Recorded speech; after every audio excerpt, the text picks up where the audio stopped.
federal AMA. It's also been endorsed by FreedomWorks. FreedomWorks said it's the best conservative, market-based, patient-centered healthcare plan out there. We've got to get rid of Obamacare. But we've got to stop the out-of-control spending that both parties have been doing in Washington. And in fact, in the last Congress, I proposed more targeted spending cuts than any other member of Congress. There's over $155 billion worth of targeted spending cuts that I proposed. Let me give you some examples of the kind of spending cuts that I do propose. Right now we're spending $70 billion of your hard-earned tax money on a U.S. Department of Education. The average salary of those fat cat bureaucrats in the Department of Education, most have never taught a child to read, is over $105,000 a year. That's almost twice what an average teacher makes here in Georgia. I say, let's close down the Department of Education. Let's keep those dollars here in Georgia. Let's pay our teachers more. Let's get the shackles off of our teachers. I call No Child Left Behind that George W. Bush gave us, no teacher left unshackled. Let's get the shackles off teachers so they can teach. Let's get rid of the Department of Education and get rid of Common Core. And that's the only way to get rid of Common Core, is get rid of the Department of Education and whatever else might follow Common Core. And while we're closing down things, let's close down the EPA also. We've got to get the heavy boot of the EPA off the throats of our economy and our job producers. We've got to be good stewards of our environment, there's no question. But we absolutely must stop the EPA that's killing jobs, killing our economy, and driving up the cost of energy. Our president said his energy policy will, to quote him, necessarily skyrocket the cost of energy. That hurts poor people and senior citizens on limited income the very most, and he claims to support those folks. He doesn't. I support those folks because we've got to get rid of the Department of Energy. And while we're closing down things, let's close down the IRS also. And there's only one way to do that, and that's to pass the fair tax. I've been a supporter of the fair tax ever since I was elected to Congress, 4 terms now. But it's not only important of how they get our taxes, but spending is the issue. And in fact, I believe if 10% is good enough for the Lord, it ought to be good enough for Uncle Sam. I've never voted for a stimulus package. I've never voted for a bailout. I've never requested an earmark. I've never voted to increase the debt ceiling. And I've never voted for a tax increase. There are 4 questions I ask about all legislation. And I've been utilizing these 4 questions ever since I was elected to Congress. All 4 questions have to be yes for me to vote yes. The first is it constitutional according to the original intent? Is it one of those 18 enumerated powers in Article 1, Section 8?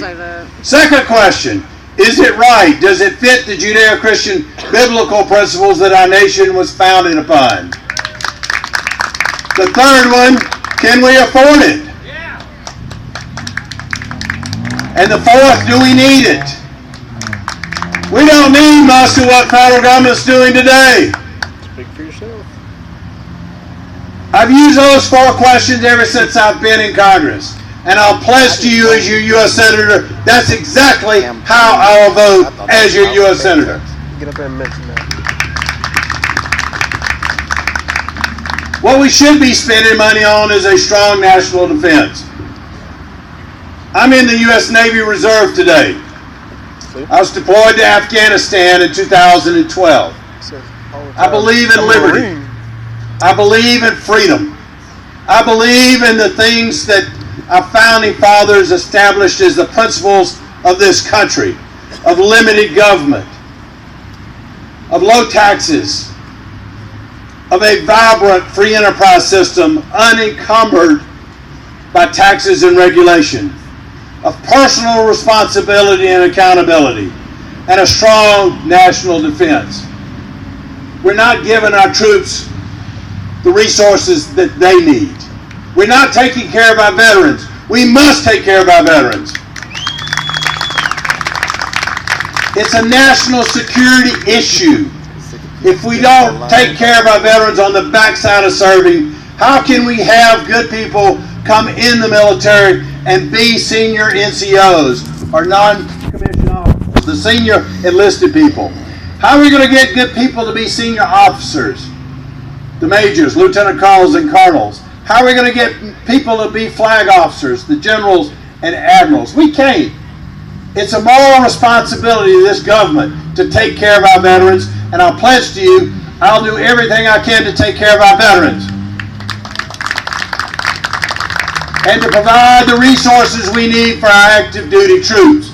And our active duty troops should basically direct how the federal government provides weapon systems and the things that we need to make sure that we stay safe as a nation. So I say yes to a strong national defense. I say yes to securing our borders. I say yes to sound money policy. Let's get rid of the Fed altogether. Now I introduced a bill to audit the Fed. We're real close to getting enough co-sponsors of that bill to get it to the floor of the U.S. House. But I'm fighting my own leadership. And in fact, when we voted for Speaker of the House this year, for this Congress, back in December 2012, John Boehner's a nice guy. He has been doing things that I don't really agree to, like pushing amnesty.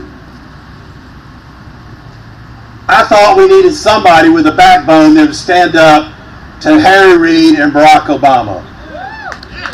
535. I voted for Alan West to be our Speaker of the U.S. House. Now you hear one candidate say results matter, and I agree with that. Let me give you quickly some results that I have brought about since I've been a congressman. Whenever I meet with a representative of a company, I talk with them about coming to Georgia. Back one November, I met with a group and I talked to them. After discussing the political issues, I started selling them on moving their whole international headquarters from Illinois. I said, the weather up in Illinois is awful. You got to deal with the unions, and the cost of labor and the cost of real estate, cost of energy is so much higher. Why don't you come to Georgia? And after our discussion, I walked out, I called our governor, I said, Governor, please call the representatives of this company. 4 months later, we broke ground for Caterpillar here in Georgia. I started that process. I've talked to the Baxter Pharmaceutical people the same way. Right now I'm working with 3 other companies trying to bring those jobs to Georgia. Another thing that I've done, and when I entered Congress, I, as well as a couple of other members, a handful, took on this earmarking process. We stopped the earmarking. The greatest source of fraud, waste, and abuse. More people in jail today because of the earmarking process. And the third issue is I have been engaged with other members of the Senate as well as the House, the silent conservatives, those members who truly believe in limited government. On the Senate side, Ted Cruz, Rand Paul, Mike Lee. And on the House side, it's me and a handful of others. I've already developed those relationships. When you elect me, you're a U.S. Senator, I'll go to the Senate and I'll stand with Rand. I'll cruise with Cruz. And Mike Lee is a good friend, and we'll work together to reduce the size and scope of government. Folks, I'm the father of 3, the grandfather of 2, the husband of my wife, Nikki Brown, who's right over here, for the last 29 years. I'm fighting for their future. I'm fighting for the future of this nation. I'm fighting for liberty and freedom. We've got to put this government back into the constraints of the original intent of the Constitution, those 18 enumerated powers in Article 1, Section 8. I'm fighting for their future, but I'm fighting for the future of your children, your grandchildren, and your great-grandchildren. The only way we can do that, I need your vote. I need your help. And come and be a part of our We the People to take this country back. Most of all, I need your prayers. We can restore liberty and freedom here in this country. We can make America what our founding fathers meant for it to be, and that's a nation, one nation, under God, of free people. Help me get there by becoming a part of us to take back America. Vote for Paul Broun. Thank you so much.